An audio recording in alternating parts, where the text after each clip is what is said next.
Nabasuje nitwa Itangishaka Emmanuel nje kubagezaho amakuru rero mu buryo bwihuse cyane na makuru muri kumva kuri channel yitwa Irya Kabagari. Press subscribe. Reka nangire nkubwira ko rero muri Kongo Kinshasa yerekanwe video zishingirwaho bashinja ibyaha Kabila ashinjwa. Hanyuma rero muri rusange bwurumva nyine ni ikimenyetso ngo gikomeye ngo cyabonwe. Ibyo nabyo rero reka tubikurikirane. Hanyuma kandi ngiye kukubwira ko inama ya mbere y'urwego rugenzura iyubahirizwa ry'amasezerano y'amahoro ya Kongo n'u Rwanda yarateranye. FCM 23 teganya gushyiraho inkiko mu bice igenzura. Hanyuma kandi abanyakenya bakorera muri Tanzania batabaje Perezida William Samoei Ruto. Mu Rwanda umunyamakuru Ishimwe Lika nawe yafunzwe. Ibyo rero biri mu byo tugiye kubabwira n'ubundi mukanya. Muze rero dutere agatebe twumve icyo nakubwira nk'amakuru. Banza rero ukande subscribe. Wayikanze niba wabisoje rero nguhaye ikaze. Reka rero dutangire n'amakuru yacu nkubwira ko hano rero muri Kongo Kinshasa herekanwe video zishingirwaho bashinja ibyaha Kabila. Mwiburanisha mu ruhame kuwa kane tariki ya 31 Nyakanga mu rubanza rwa Joseph Kabila urukiko rukuru rwa gisirikare rwerekanye amashusho menshi ashinjwa wahoze ari umukuru w'igihugu cya Kongo ukurikiranywe ibyaha byinshi. Muri ayo mashusho rero harimo ikiganiro aregwa yakoreye muri Afrika y'Epfo na Thabo Mbeki wahoze ari perezida. Ijambo rye yavuze ageze igoma n'amagambo y'umuntu we wa hafi wo bita Kikaya bin Kalubi. Iburanisha rero ritaha riteganyijwe ku itariki ya 7 Kanama 2025 nk'uko iyi nkuru dukesha radio Okapi ivuga. Joseph Kabila arashinjwa ubugambanyi, gukorana n'inyeshyamba, ibyaha by'intambara, ibyaha byibasiye inyoko muntu, ibirego bijyanye no kuba yarashyigikiye ihuriro rya FCM 23. Ibyo byose birimo birashinjwa rero Joseph Kabila. Hanyuma rero reka tuve kuri ingingo twihuta cyane ngubwire ko intumwa za leta ya Kongo n'iz'u Rwanda muri iki cyumweru zahuriye i Washington mu nama ya mbere y'urwego rwo kugenzura iyubahirizwa ry'amasezerano y'amahoro ibihugu byashyizeho umukono tariki ya 27 Kanama uyu mwaka. Ministeri y'ububanyi n'amahanga ya Amerika ivuga ko rero ngo iyi nama ya mbere yabaye hari n'indorerezi za leta ya Amerika, Qatar, Togo nk'umuhuza w'ubumwe bwa Afrika ndetse na komisiyo y'ubumwe bwa Afrika. Urwo rwego rero ruzwi nka Joint Oversight Committee rushinzwe rero kugenzura iyubahirizwa ryari amasezerano ndetse no kwakira ibirego byo kuyarengaho, rugafata rero ingamba ku kurenga kuri ayo masezerano kandi rugakemura rero ibibazo bishobora kubamo mu buryo bw'amahoro. Amasezerano y'amahoro ya Washington avuga ko impande zombi rero ziyemeje gushyiraho urwo rwego ruhuriweho n'impande zombi mu gihe cy'iminsi 30 nyuma y'isenywa ryayo kandi rugakorera ku mahame y'umvikanyweho n'impande zombi. Mu itangazo Ministeri y'ububanyi n'amahanga ya Amerika ivuga ko rero mu nama yo muri iki cyumweru abayitabiriye batoye abakuriye komite ya ruriya rwego bakemeza amahame rero rugomba gukoreraho bakaganira nk'intambwe ku yindi mu gushyira mu ngira amasezerano y'amahoro yasinywe kandi bagategura inama ya mbere ya Joint Security Coordination Mechanism, urwego tekinike rero mu by'umutekano ruhuje impande zombi kuri aya masezerano. Iyi ministeri ivuga ko rero ngo ubumwe bwa Afrika, Qatar na Amerika ngo byitabiriye ibyo biganiro mu rwego rwo gukurikirana imigambi y'iyubahirizwa ry'intambara ry'intambwe hubwo z'amahoro arambye biciye mu biganiro. Joint Security Coordination Mechanism ishinzwe iki? Amasezerano y'amahoro ya Washington hagati y'u Rwanda na Kongo Kinshasa avuga ko rero ngo urwo rwego rushinzwe kugenzura ishyirwa mu bikorwa ry'umugambi w'amahoro urambuye muri annex y'aya masezerano. Kuri byo rero harimo ko uru rwego rugomba kugenzura, guhagarika kugaragara gufasha umutwe wa FDL n'indi mitwe, gusesengura kumenya aho bari ndetse no kurandura umutwe wa FDL. U Rwanda rero rugomba gukora ingamba zarwo zo kurinda abasivile ndetse no kubahiriza amategeko mpuzamahanga. Umutwe wa FDL mu kwezi gushize rero watangaje ko kuwusenya ngo ntabwo bizakemura ibibazo, muzi ko ikibazo kirimo ho cyakemuka gusa mu nzira z'ibiganiro bisesuye kandi by'ukuri birimo impande zose rero bireba. Annex y'aya masezerano ivuga ko rero ngo Joint Security Coordination Mechanism izabigizwe nibura n'abantu 3 bahoraho bahagarariye buri ruhande, barimo umusirikare, uwo mu rwego rw'ubutasi ndetse n'uwo muri Ministeri y'ububanyi n'amahanga. Abagize urwo rwego rero amasezerano ya Washington ateganya ko bazajya bahura mu buri kwezi, aho rero bahuriye hakajya hasimburana rimwe muri Kongo. Ubundi rero mu Rwanda igihugu cyakiriye kigategura ibisabwa byose ndetse n'umutekano kuri buri nama cyakiriye. Amasezerano y'amahoro ya Washington avuga ko impande zose zizashyigikira ibiganiro birimo guhuza Kongo ndetse na FCM23 ku buhuza bwa Katari n'imate yo kwambura intwaro zo gusubiza mu buzima busanzwe imitwe yitwaje intwaro. Hanyuma rero reka tuve kuri iyi ngingo tubabwire ko umuryango wa Afrika y'Iburasirazuba yasebakiwe ibihugu biwugize biri kurenga ku mahame yo korohereza ubucuruzi hagati y'ababituye. Ubutumwa rero bwatanzwe n'umunyamabanga mukuru w'uyu muryango Veronica Ndova kwa 31 Nyakanga 2025 nyuma yaho leta ya Tanzania yibujije abanyamahanga gukorera ubucuruzi buciriritse no gutanga services zidashorwamo imari nyinshi.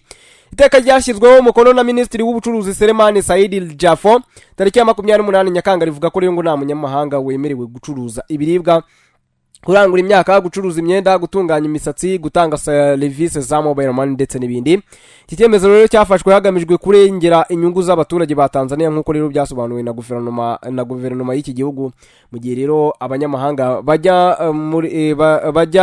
muri bene ubu bucuruzi cyangwa se service bari bakomeje kugenda biyongera. Nduvaye rero yatangaje ko rero ngo hashingiwe ku masezerano y'isoko rusange rya EAC yashyizweho umukono mu gushyingo 2009 ibihugu bigize uyu muryango byari yemeje gukuraho ibibangamira ubucuruzi, service n'ishoramari, bikirinda rero gufata ibyemezo bwite bikumira urujya n'uruza n'ubuhahirane. Aravuga ati ni ngombwa kwibutsa ibihugu binyamuryango byose ko gutandukira ibyemeranyijweho bihabanye n'ibikubiye muri aya masezerano. Ibi rero byashimangiwe n'intumwa nkuru ya leta binyuze rero mu nama yigaga ku bibazo bishingiye ku mategeko n'ubutabera yabaye mu gushyingo 2024. EAC yatangaje ko ubunyamabanga bwayo buri gusesengura uburyo amasezerano y'isoko rusange ari kubahirizwa mu bihugu bigize, kandi ko rero ngo azagaragariza ibitagenda neza mu nama yo mu rwego rw'ubucuruzi, inganda, imari n'ishoramari iteganyijwe mu gihe kiri imbere. Hanyuma rero ihuriro FCM23 rirwanya ubutegetsi bwa Repubulika Iharanira Demokarasi ya Kongo riteganya gushyiraho inkiko mu bice rigenzura kugira ngo rero zijye zitanga ubutabera buboneye. Muri Kamena 2025 FCM23 yatangaje ko igenzura ubutaka bufite ubuso bwa kilometero kari 34,000 mu ntara ya Kivu y'Amajyaruguru na Kivu y'Amajyepfo butuyemo abaturage barenga miliyoni 11. Ihuriro ryashyize muri ibi bice ubuyobozi bwo ku rwego rwa politika kugeza kuri ba guverineri b'intara, ariko nta rwego rw'ubutabera rifite. Ibi bituma rero hari abanyura muri icyo cyuho bagakora ibyaha. Mu rwego rwo gukemura rero iki kibazo, FCM23 yashyizeho komisiyo ishinzwe gusuzuma ishyirwaho ry'urwego rw'ubutabera mu bice igenzura, itegura raporo y'imyanzuro rero yafashe yigeza ku buyobozi bukuru bw'iri huriro. Muzabikorwa FC Colonel Nanga Beatara bisimwa n'umwungirije akabona perezida w'umutwe wa M23 General Sultani Makenga uyobora abarwanyi bawo, ndetse na Brigadier General Bernard Byamungu umwungirije bari gusuzuma rero imyanzuro yafashwe n'iyi komisiyo kugira ngo rero yemezwe. Umunyamabanga muri FC akabona perezida w'iyi komisiyo Dario Kimblungu yatangaje ati igitekerezo cyo gushyiraho ibikorwa by'ubucamanza birimo gusubizaho urukiko rwa gisivile, rwa gisirikare ndetse n'ingereko no gushyiraho inzego z'ubutabera. FCM23 igaragaza ko yashoboye rero kugarura umutekano n'amahoro mu bice igenzura, kandi ko ifite ubushobozi bwo gushyiraho inzego z'igihugu zose ku murongo kurusha uko ubutegetsi bwa Felix Antoine Tshisekedi bwabigenza. Hanyuma abanyakenya bakorera muri Tanzania baratabaza perezida wa Kenya William Samoei Ruto ngo agire icyo akora ku nyuma y'uko rero iki gihugu gishyizeho amabwiriza akumira abanyamahanga gukora ubucuruzi buto n'ubuciriritse. Kuwa 25 Nyakanga 2025 nibwo rero Minisiteri y'Inganda n'Ubucuruzi muri Tanzania yashyizeho itegeko rikumira abanyamahanga gukora ubucuruzi buto n'ubuciriritse bakabuharira abanyatanzania. N'umwanzuro rero utaraguye neza abanyamahanga bakorera muri Tanzania cyane cyane abanyakenya. Ngaye nguko rero nibyo biri ku muhanda. Hanyuma rero mu Rwanda twari twabwiye ko turi bubabwire ko umunyamakuru Ishimwe Ricard Mutasi ukorera kuri radio SKFM yongereye ku bantu bafunzwe bazira amafaranga batanzwe ubwo bajyaga kureba umukino wa APR na Pyramide FC yo mu Misiri. Ishimwe Ricard yatawe muri yombi rero n'inzego z'umutekano kuri uyu wa 4 tariki ya 31 Nyakanga. Umuyobozi wa SKFM Sam Kalenzi yatangaje ko ejo kwa 4 Ricard yitabye ubugenzacyaha cyangwa se ubushinjacyaha bwa gisirikare nyuma y'uko yari amaze kuva mu kazi. Yavuze kandi urwego rw'abanyamakuru bigenzura RMC biciye muri Mutesi Kovia uruyobora ngo rwamaze kumushakira umwunganizi mu mategeko wo kumufasha. Shimwe Ricard yatawe muri yombi rero yiyongera ku bandi bantu 9 bafunzwe bakekwaho kuba bafite aho bahuriye n'iriya dossier. Barimo umunyamakuru Ndayishimiye Rugaju Regan usanzwe rero ari umunyamakuru w'urwego rw'igihugu rw'itangazamakuru RBA, Mugisha Frank Changwan uvugira abafana ba APRFC.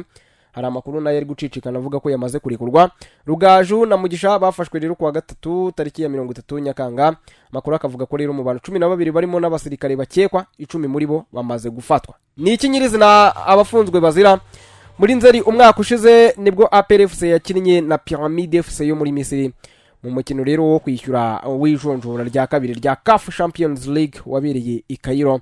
No mukino wasize ikipe y'ingabo z'igihugu isezerewe rero ku giteranyo cy'igitego cy'ibitego 4-2, dore ko rero yabutsinzwemo ibitego 3-1 byasanze 1-1 amakipe yombe yari yanganyije mu mukino ubanza wabereye kuri Stade Amahoro.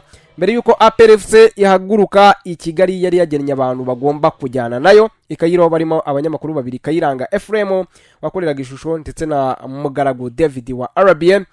Aba bantu bose rero Minisiteri y'Ingabo niyo yabishyuriye ibyangombwa byose bakeneye mu rugendo barimo birimo itike y'indege, hotel n'amafunguro. Amakuru akavuga ko hejuru y'aba bantu Minisiteri y'Ingabo ubwo yishyuzwaga amafaranga arimo ay'amatike y'indege yatunguwe no gusanga umubare wabo yagombaga kwishyurira urenga abandi bantu 12. Bivuga ko rero aba bari kubazwa bishyuriye amafaranga y'urugendo haravugwa amadolari 900, ariko ngo bayanyuza kuri Kalisa Georgine waza ari umubitsi wa PRFC kugira ngo rero bafashwe kubona ibyangombwa birimo visa. Birangira rero atayahaye Minisiteri y'Ingabo. Kuri ubu Georgine nawe rero ari mu bakomeje kubazwa ibyariya mafaranga by'umufungo. Reka dusoze gutya, nitwe Itangishaka Emmanuel yicano yitwa Ubuvumbuzi official. Please subscribe kugira ngo rero tuzajye tubana every day buri munsi. Cyo ngwifurije rero nibihe byiza no gukomeza kuryoherwa n'ubuzima.